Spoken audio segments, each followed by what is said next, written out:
What's up, YouTube? Capital G here. Oh my freaking goodness. This is amazing. This is awesome. I did not think Konami would do this anytime soon.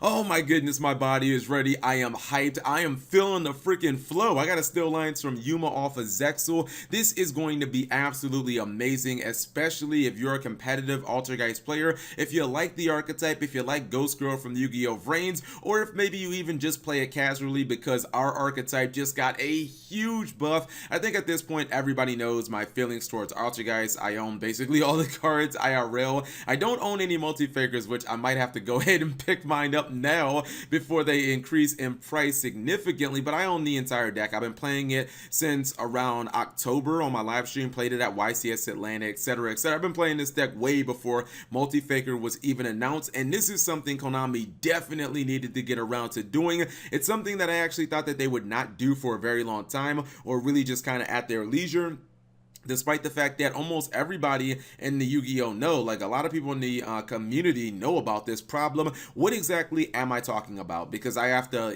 I have to take into consideration that only like maybe 3% of people actually give a fuck about Altergeist, and that, most people aren't actually fans of the archetype who may be even watching this video. So to make a long story short, 2 cards were printed for the Altergeist archetype in Extreme Force, right? Not Flames of Destruction, not the new set.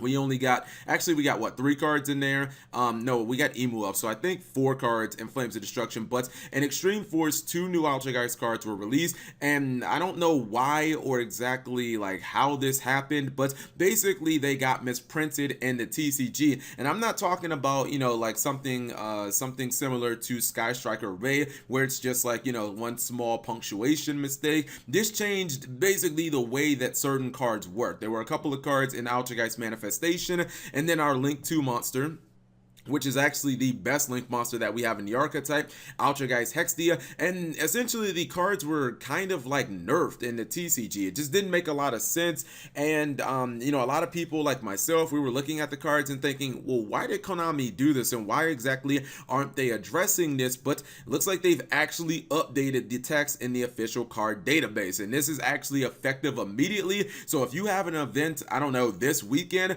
you even though they have not actually released the new versions of the cards, they will play as if they are released as, the new versions of the cards. And let me go ahead and explain to you, that was kind of,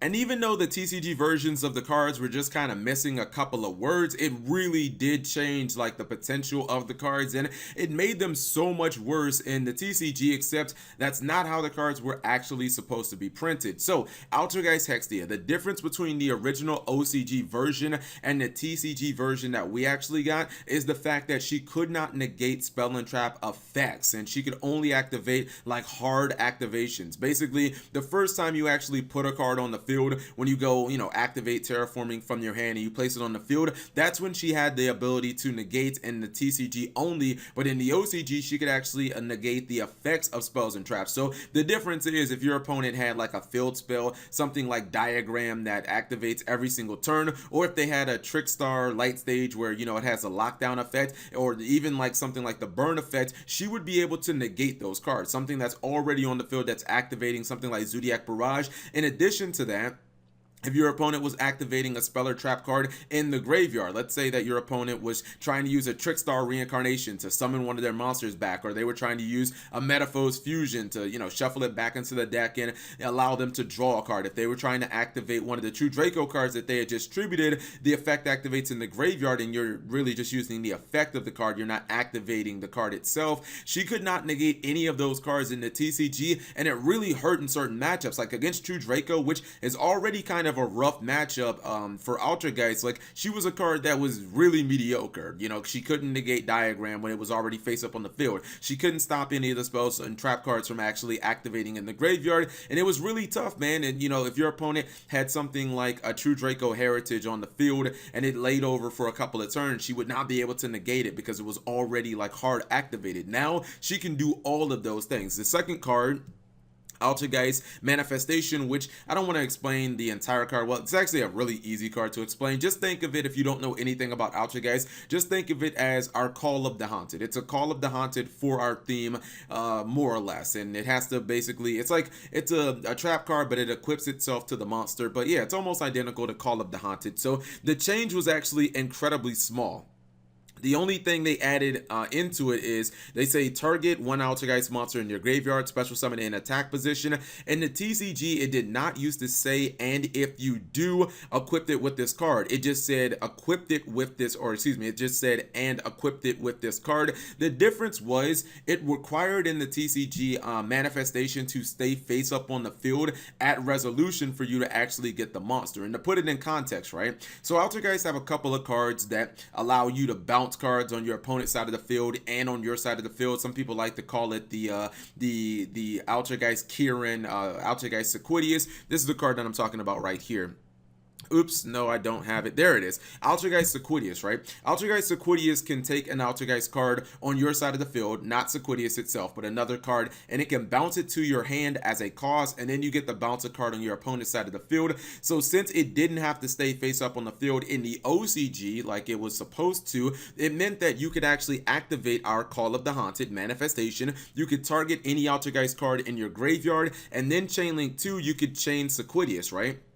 Sequidius would put manifestation in your hand as a cost, so your opponent can't even like MST it, or they can't Cosmic Cyclone it at this point because it's already in your hand as the cost, and you would still get the monster back even though manifestation doesn't resolve on the field. It's actually in your hand at resolution. In the TCG, they would not allow us to do this because the card was just mistranslated and it didn't have that and if you do part of the part of the text in it, and it was just kind of unfortunate because Sequidius isn't the only way to kind of exploit manifestation. We also have a card in Personal Spoofing that lets you take any Altergeist card that's in your hand or on the field face up.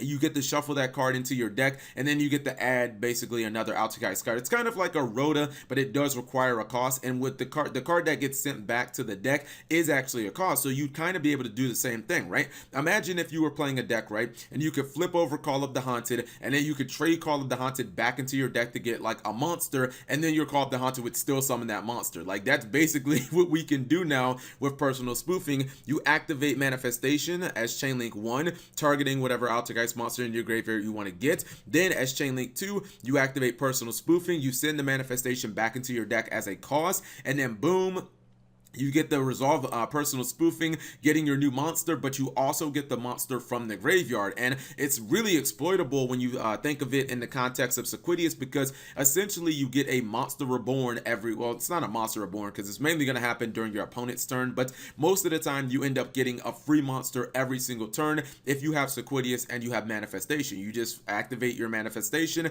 and then chain link 2, you just basically bounce the card, and you constantly get monsters like for free, and you get the bounce card on your opponent's side of the field every single turn. So this is a huge buff to the deck, and I'm so glad that Konami did this. And I kind of wonder if Konami maybe actually, I don't know, maybe it was brought to their attention by the YouTubers, because I talked about this in about 3 different videos. I know Simo made a video on this as well, and I even said in my video, I don't understand why, if they have no plans to actually reprint the Altergeist cards, why can't they, when they know that they've blatantly fucked up the text and, you know, a card is working different in the OCG than it does in the TCG, instead of actually going and scrambling to reprint the card, why don't they just do this? Why don't they just update it online? Why don't they just update it in the official card database? Because then the actual fans of the archetype, like, they're going to know, but if their opponent doesn't know at a regional, all they have to do is just show them. And even if they don't have a mobile device or a laptop or something like that, the PTO will always have access to the internet, so the PTO can basically confirm it. And then Konami's not losing any money. They're not even printing a card that they shouldn't have had to print, so they can't be like, we don't want to waste money on that. All they have to do is just update it online. It takes literally,